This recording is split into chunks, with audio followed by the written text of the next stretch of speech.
Jobs jolt. The stock market races higher as more Americans get back to work. In today's cover story, will the growing job market launch more startups? Plus, are airline stocks ready to rally as oil prices drip to new lows? And why financial planners say it's never too early to start your holiday shopping. First Business starts now. You're watching First Business. Financial news, analysis, and today's investment ideas.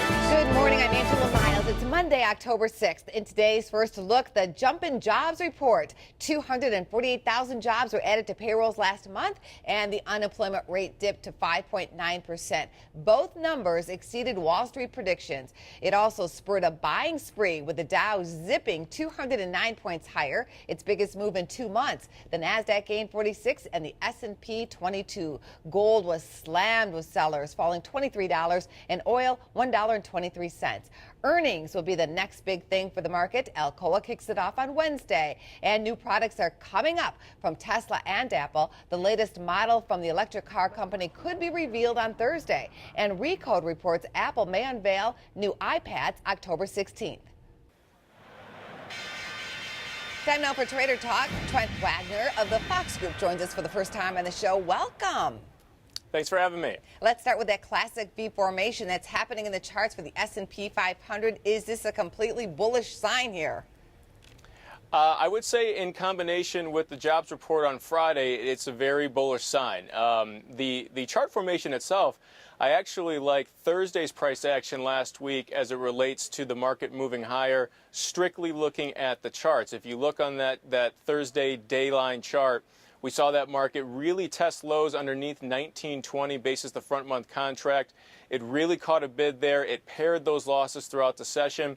It did close down on the day, but negligibly so. And anytime you see one of those long lines down and then it comes back up to almost unchanged on the day, you got to look out for further gains the next day. We obviously got the pop with the jobs report, so I do think it is indicative of further gains to come as we move into this week. Well, the dollar makes us want to holler. It keeps on rallying as the yen and the euro are falling. Yeah, and I don't see that narrative changing anytime soon either. I mean, if you take a look at central banking policies around the world, we're getting ready to wrap up our QE program later this month, and we have Japan and Europe specifically actually scaling up to do another round of QE over there. So the combination of the two, in addition to just how strong things appear to be here domestically versus Europe and Japan specifically, I think you're going to see further gains in the dollar and further losses paired up against the euro and the yen. Thank you again for your insights. Yeah, thank you for having me. Chuck Coppola is standing by for more on the surprising September jobs report. Chuck. Good morning, Angie. Not only did Wall Street have a strong reaction to the jobs data, so did lawmakers. The numbers, which are the last set of unemployment data released before the midterm elections, prompted responses from both sides of the aisle. This progress that we've been making, it's been hard. It goes in fits and starts. It's not always been perfectly smooth or as fast as we want, but it is real and it is steady and it is happening. President Obama gave remarks at a steel plant in Illinois on Friday. Meantime, the Republican National Committee Chairman, Reince Priebus, issued a statement saying we can do better. House Speaker John Boehner says Democrats have refused dozens of good jobs bills passed by the House. Beginning today, the Federal Reserve will publish a new index measuring the U.S. labor market. It's called the Labor Market Conditions Index. Each month, the LMCI will give an overview of jobs and wages along with a sense of the health of the economy. Susan Schmidt, Managing Director of U.S. Value Equity Investing at Mezzo Financial, explains what the September surge of jobs means for the economy. This is a positive sign going forward. Is it through the charts, amazing numbers, north of 300,000? No, it's not, but it's very strong. And I think that's the confidence and the reassurance that both the general economy and the Fed need to keep on this path. Job gains in September were strongest in professional and business services, along with retail and healthcare. In today's cover story, small business owners at a networking expo had mixed reactions to the downward trend of unemployment. 0.2 downward to 5.9% is encouraging, they said, but the participation rate also went down, which means fewer people looking for work. At Chicago's 13th annual Small Business Entrepreneur Expo, many with the nearly 150 participating businesses reaffirmed the Labor Department's improving jobs picture. particularly 81,000 more jobs in professional and business services. Businesses are expanding, they're hiring, they are looking for capital, they're trying to get their books in order so they can get loans from the banks. But not everyone expressed blanket support. There are people struggling. You know, we run into a lot of businesses that want to do this, and they can't do it because they have the short term, just trying to make it month to month to month. The businesses that are strong are killing it. The ones that are on the edge, you know, a lot of times we kind of have to blame the businessman for really not being a good businessman. Probably from the statistic, it's getting better, but there are still so many disadvantaged women. They're not placed in the right job, but they're still looking for transition. The drop in unemployment is tempered by a 1/10 drop in the participation rate to 62.7%. It means fewer people are looking, although others say job growth more than compensates for that. And entrepreneurs awarded for their business plans are on the cusp of expanding jobs here.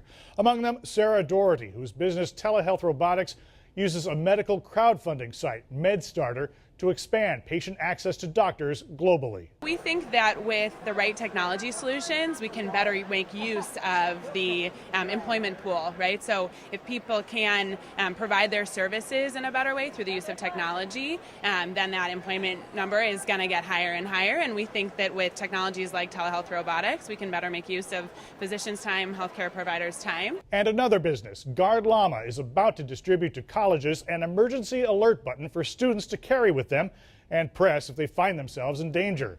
Its founder's advice: find investors within your business's sector. You want to find an investor who does, if you're a tech startup who does tech startups, or if you're in manufacturing who does manufacturing.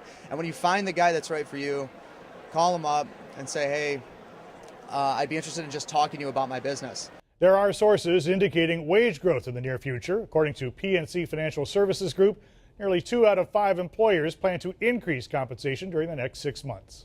Bill Gross shook up the bond market with his recent exit from PIMCO. Now he's on the job at Janus Capital. Morningstar Investment Research reports Gross is in for quite a change. The star investor has requested only one trader from the firm, an indication that he's starting small. Morningstar notes a firm would need the infrastructure to handle a cash windfall from someone of Gross's stature. Janus is not commenting. JP Morgan customers are on alert for suspicious activity. It follows a massive data breach at the bank, 76 million people and 7 million small businesses affected. The hacking happened back in July. JP Morgan says it has not seen unusual customer fraud and that no account information or passwords were stolen. The bank said Friday it would not notify customers affected by the breach. Email addresses and contact information were stolen, however. Security analysts warn the information could be used by identity thieves.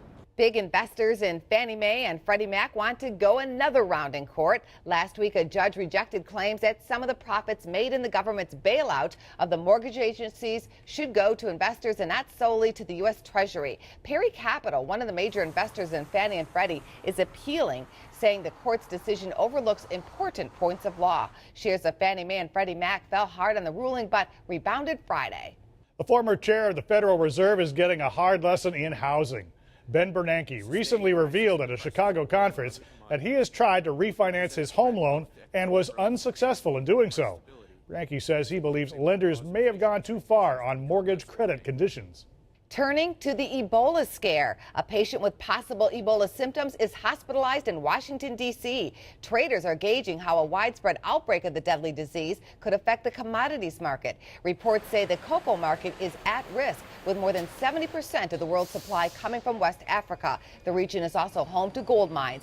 But there's no fear in the market so far. Cocoa prices tumbled Friday, while gold touched its lowest level in 4 years. Shares of several companies working on Ebola treatments rallied Friday. Techmira, which hopes to test an Ebola drug later this year.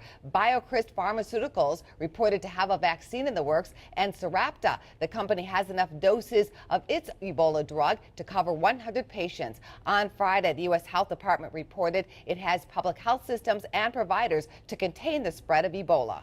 Reports say Facebook is moving into medicine. The social network is testing online communities that would connect users dealing with similar medical issues. That's according to the Chicago Tribune. It's also reportedly building a team to test health-related apps. The company has declined comment on the topic. 500,000 more recalls are coming from General Motors. The car company is telling dealers to stop selling 2015 Chevy Colorado and GMC Canyon midsize pickup trucks. It's to fix a potential airbag defect. No injuries are reported. GM is also recalling Cadillac SRX and Saab 94X SUVs for possible loose joints in the rear suspension toe link. The company says it is aware of 3 crashes and 2 injuries related to that faulty part. It's playtime for Dave & Buster's. The arcade chain is going public on Friday and shares could price between $16 and $18. The ticker is PLAY. Also going public is HubSpot, which is expected to trade Thursday. That company is a marketing software provider and could price between $19 and $21. The ticker is HUBS. Friday, Fairmount Central had a lackluster first day on the market. Shares of the sand producer priced in at $16, far below its expected range. The stock ended the day unchanged at $16.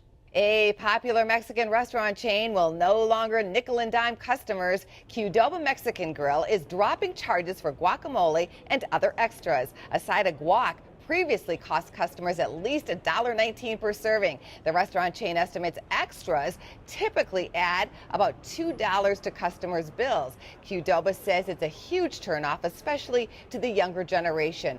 Free sides go into effect October 14th. On the calendar for today, it's the Container Store. Still to come, does the early bird get the deal when it comes to Christmas shopping? Plus, a milestone for jobs, what the data could signal for wages.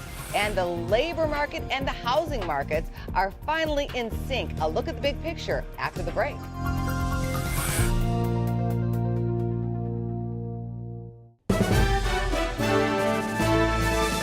Checking market-moving news from around the world, analysts believe today is pivotal for pro-democracy demonstrations in Hong Kong and whether the protest will pick up momentum following a long holiday weekend. Violent clashes between protesters and gangs were reported Friday. Demonstrators are calling for the resignation of Hong Kong's leader. And it's estimated retail sales could take a $2 billion hit in Hong Kong currency. Also, traders will closely watch shares of Brazilian oil company Petrobras. Presidential elections in Brazil started over the weekend. One of the candidates is committed to protecting the environment. Back in the U.S., not only does the blowout jobs data bode well for the labor market, it's also a sign of a bright spot in the housing market. More Americans are getting hired in metro areas hit hard by the economic downturn. Jed Kolko, chief economist at Trulia, says a rise of construction jobs signals that the housing market is on solid ground. We saw construction at almost the highest levels of this year. The number of new construction jobs were the highest since January. That's good news because construction is a key way that the housing market helps boost the overall economy. Another key factor is more young Americans are getting hired. That could also bring stability to the housing market. Well, 248,000 jobs added to payrolls was well above what the market expected. Bill Mueller takes us inside the numbers. Angie, you just reported the September jobs numbers. Here they are again. Businesses adding nearly 250,000 jobs. The unemployment rate falling below 6%, lowest in more than 6 years. Let's do a deep dive in the data right now with Brent Schutte. He's the senior investment strategist at BMO Asset Management. Now, you were expecting, you've been saying this for a while, some strong revisions for July and August, and sure enough, here they go. August was from 142 to 180, and the July numbers were 212 to a pretty solid 243,000. All of it indicating we are on a steady course. Yeah, I mean, the revisions have been steady over the past few years. I think last month we mentioned that 30 to 60,000 has been the number. I would not be surprised to see that 180 from last month revised up again. Now, let's look deeper into these numbers. Full-time numbers are going up. That's a very important indicator. Absolutely. So I've mentioned on this show a couple of times about overtaking old milestones of the number of people working. One milestone that's still out there is the number of full-time people working. We haven't eclipsed where we were in 2007. So I think around 2007 there was 121 million people working full-time. There's now 119 and change working full-time. Over the past couple of years, what's happened is full-time jobs are coming back. And so during the recession, people went part-time, people went temporary to keep their jobs. And now you're actually having full-time come back quite heavily. But there's an impression about that and other positive news that people don't seem to see. You hear people talk about it's still a part-time economy. Right. I don't know if people look deep enough into the numbers. I mean, to me, the jobs numbers are getting very strong, and the economy is doing pretty well. I mean, look at last month's GDP. It was 4.6% on a real basis. Yeah, but Brett, what about wages? There still seems to be a lag there. That's the thing, and that's the key component with the Fed, for example. Wages have in our trailing mechanism, and so right now you're at 5.9% unemployment, which is a big number. Historically, the Fed thinks around 5.5% is full employment, or where wages actually start rising. Because there's more negotiating power for a guy like you to say, I need a raise, because there's not any other people who can do my job. And so you're getting very close to that level right now. And historically, when that happens, you start pushing wages up into the 4%. Does any of this factor into the volatility we've seen in the past few weeks on Wall Street? Absolutely. And we've been saying at BMO GAM that you should get used to the volatility, and we were saying that a couple months ago. Anytime you change monetary policy or threaten to change it, which is what's happening right now, you get volatility because people start worrying about what happens after the Fed leaves the market. So the Fed backstops risk, and now they're saying they're not going to be backstopping risk as much. And that has a filter-through effect. And every time you've done it in the past, you've seen volatility. And just given the amount of Fed easing that you've had right now, the big diversion of opinions on the Fed, I would suspect that you're going to see more volatility. Brent Schutte, thanks so much. See you next month. Thank you. Coming up, a trader looks to the skies for opportunities in the airline sector. And after the break, it's not even Halloween, but one financial planner says you should start thinking about your Christmas shopping now.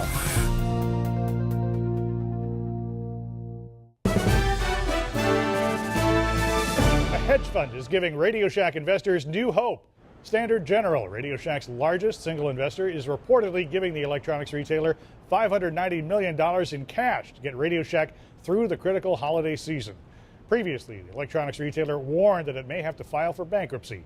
Shares jumped as much as 35% Friday before closing at 99 cents. Retailers are quick to promote Christmas. Joining us on set this morning, Marty Neville of Consumer Estate Services. And you say shopping early is a good thing and something that Americans should embrace. Why is that? Well, you can spread the purchases over October, November, December, spread out those paychecks and make those purchases without having to worry about all at once at the end. You also say there are 5 ways to survive Christmas, starting with set a spending limit. Always good to have a budget. Always good to have a budget. I tell my clients they have a budget throughout the year, and the same applies for the holiday season, but you have to have a list of who you're going to buy for and how much you're going to spend on each one. Number 2 on your list, go for the gift card. Why? Well, you might have a babysitter, a teacher, you might have your doorman or your mailman that you want to give a little something to, and you take the guesswork out if you get them a gift card. Number 3, be Scrooge. What does that mean? Well, you want to be careful when it comes to buying for yourself and avoid the impulse buys because that's what can get you into trouble. So for yourself, you want to be a little more conservative. Number 4, avoid hidden fees. What fees are we talking about well, here? A lot of times there's when you buy online, there could be fees that you're not made aware of. There could be shipping charges. There could be one-time service charges. So you got to be careful when you're buying online, not to mention the credit cards and some of their fees that they have inside there. And last, win loyalty points. Loyalty points come from companies that, if you're on their mailing list, if you're a loyal customer and you're on their mailing list, they will email you special promotions that they're having. And this way they're not advertised in the store or in the newspaper, but you also want to watch the newspaper for coupons. But those loyalty points are good for you and they'll help you with the purchases. Always nice to get in on that secret sale. That's right. Have a plan. Great to have you here. Come back soon, Marty. Thanks for having me. Still ahead, the sector that's getting a lift from low oil prices.